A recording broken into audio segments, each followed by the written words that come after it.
Hello everyone. So today I'm going to be discussing fatal violence against trans women of color. So a general overview of the issue at hand, violence against trans people in this country is something that has been recorded and studied for several years now, but is also an issue that has gone on long before it was being recorded. The Human Rights Campaign is an organization that does a lot of work towards recording and talking about and bringing attention to fatal violence against trans people in this country. And they named 2021 the deadliest year ever recorded for trans and gender nonconforming people in the United States. It's an issue that has been, that's a trend that we've seen in the past several years. Each year is the deadliest year on record. It's getting worse and worse. And this year, 12 trans or gender nonconforming people have already been killed, and 9 of those 12 were trans women of color. And specifically, Black trans women are most impacted by this issue, and they make up about 2/3 or 66% of all known victims since 2013. And to put a little context to that, the average life expectancy of a Black trans woman in America is 35 years old, which is about 40 years younger than the average life expectancy of a cis Black woman in America. So, a very understandable question here is why? Why are trans women of color so uniquely impacted by this problem? What exactly is it that's causing this? And that's a question that a lot of researchers have studied and have tried to answer. And much of the research has come up with the notion that because we are all living under a white supremacist, patriarchal, and cisnormative society, trans women of color are at a very distinct place of oppression within that. Quote, trans women of color are a diverse group of women whose lives are shaped by cisnormativity and racism. Trans women are, quote, simultaneously hypervisible as trans women and as a non-white person in a country dominated by constructions and impositions of cisgender white femininity in all areas of life. Essentially, there are expectations of what it means to be feminine. There are expectations of what it means to be, well, there is an expectation that whiteness is superior, which is racism, and there is also cisnormativity, so anyone who isn't cis is ostracized within society, right? And so trans women are not just trans, they're not just women, and they're not just women of color. These trans women are all of those things at the same time, which puts them in distinct overlapping experiences of oppression. Now, the experiences of oppression that trans women face is called transmisogyny. And so you mix transmisogyny with racism and you put trans women of color in a very specific space of marginalization that's very dangerous to them. One of the consequences of this is the pressure to pass, right? So trans people, and because we live in a cisnormative society, trans people are often labeled as being deceivers or pretenders. There's these negative connotations that trans people are somehow being deceptive about who they are, and their identity is invalidated by having those negative connotations placed upon them, right? And so one way to avoid this, or to avoid the consequences that might come from being seen as trans in a cisnormative society, is to pass. And what passing is the ability for a trans person to be labeled by a stranger as their correct gender, right? So a trans woman of color, a stranger sees them and says, that's a woman. That's what passing is, right? The expectations for trans people to look and act and be more cis acting in society is a pressure to pass, and if they don't pass, there are often many consequences associated with that, one of which is violence, and oftentimes, unfortunately, that violence is fatal. Another thing that the researchers that I looked at found was that there's violence being perpetuated on institutional levels within this country, and that is a consequence of the fact that these white supremacist, patriarchal, and cisnormative ideals permeate society. They permeate within these institutions. So because of that, these institutions perpetuate those ideals.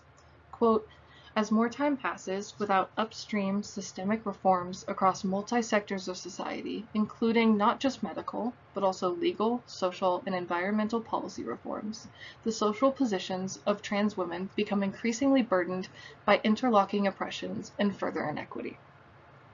Essentially, what that means is that these systems are perpetuating oppressive notions and ideals and they're not being checked on that.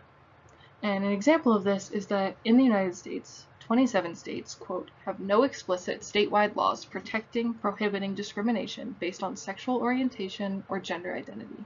So at the very base governmental level, trans women of color have no protections for their gender identity, meaning that if they're not even having that generalized protection, that all of these other needs that they might have are also not being met, because the general protection of simply being protected against discrimination for their gender identity isn't being met. On top of this, many of the authors that I looked at noted a general level of distrust that trans women of color specifically have with the police. There's a very long history in this country of police violence against trans women of color, and that is something that still continues to happen to this day. So rightfully so, trans women of color often don't trust the police, and one of the consequences of that is that they may not feel like reporting violence against them is a viable option. It's simply easier to not involve the police because oftentimes the police might be perpetrators of that violence, which further marginalizes them because perpetrators are then able to get away with being violent against trans women of color. And lastly, a very important thing to note is that trans women of color often feel excluded from both LGBTQ+ communities and communities of color, which is a notion that we've explored quite a bit in this class, especially with the novel that we read, this notion of having intersectional identities and not being celebrated for all of those, right? Within LGBTQ+ communities, that means that the needs of trans people or trans women even might be being met, but not the specific needs of trans women of color, which are very different than those of white trans women. And conversely, in communities of color, maybe women of color's needs are being met, but not trans women of color's needs, which trans and cis women have very different needs. So what's next? How do we address this issue if it's permeating society and it's having such dire consequences on the lives of trans women of color? Well, one of the things that the researchers that I looked at concluded was that it's important to utilize an intersectionality-informed approach to creating programs and resources that will be most impactful for trans women of color, which means looking at how anti-trans and racial discrimination work on institutional, organizational, and individual levels, and creating resources and programs that directly combat that. Another way to do this, which can also operate within creating programs, is to give trans women of color a space to speak up and the power to be able to make change. Quote, there is a need for more programs/services that support trans women of color and meet their personal goals and connect with one another to provide intergenerational support. Because no one understands the needs of trans women of color better than trans women of color do, it's essential that they are given spaces not just to connect through their pain, but also spaces in which they can connect with one another as people, to share ideas and to make actual genuine change in the world around them.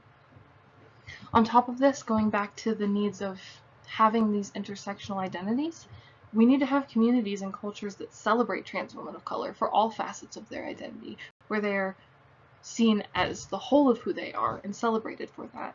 And again, all of these things can operate together. So how is this relevant to social work? There are a number of ways, because everything that I've talked about in this PowerPoint so far is relevant to social work. You know, I think it's very important to first look at the ethical principles of social work, two of which being social justice and dignity and worth of a person. So for social justice, we look back at these intersecting areas of oppression that trans women of color face as trans people, as women, and as people of color, all simultaneously. They're being marginalized in very specific and dangerous ways, and these injustices need to be addressed on both micro and macro scales, which is something that social workers are in the place to be able to do. Dignity and worth of a person, the fact that a trans woman of color's lifespan is 35 years old is a direct violation of their worth as human beings, and so it is social workers' duty to be able to help combat that. And other ways that social workers can help within this process is to advocate for trans women of color. This can be on macro scales such as protests and things like that, but it can also be on micro levels of individuals advocating for them. On top of this, it's access to resources and communities, specifically resources and communities that have that focus of intersectional celebration and understanding that it needs to be communities and resources that take into consideration the fact that trans women of color have very specific and distinct needs and struggles from trans women, white trans women. So for me specifically, within the field of education, the research that I have done for this project has made an immense impact. And I've listed a number of ways here in which this implements or impacts my professional practice. I think there need to be more comprehensive curriculums. That's something that I can push for within the field of education, and understanding that it's important to teach about trans women of color and to celebrate the history of trans women of color within America.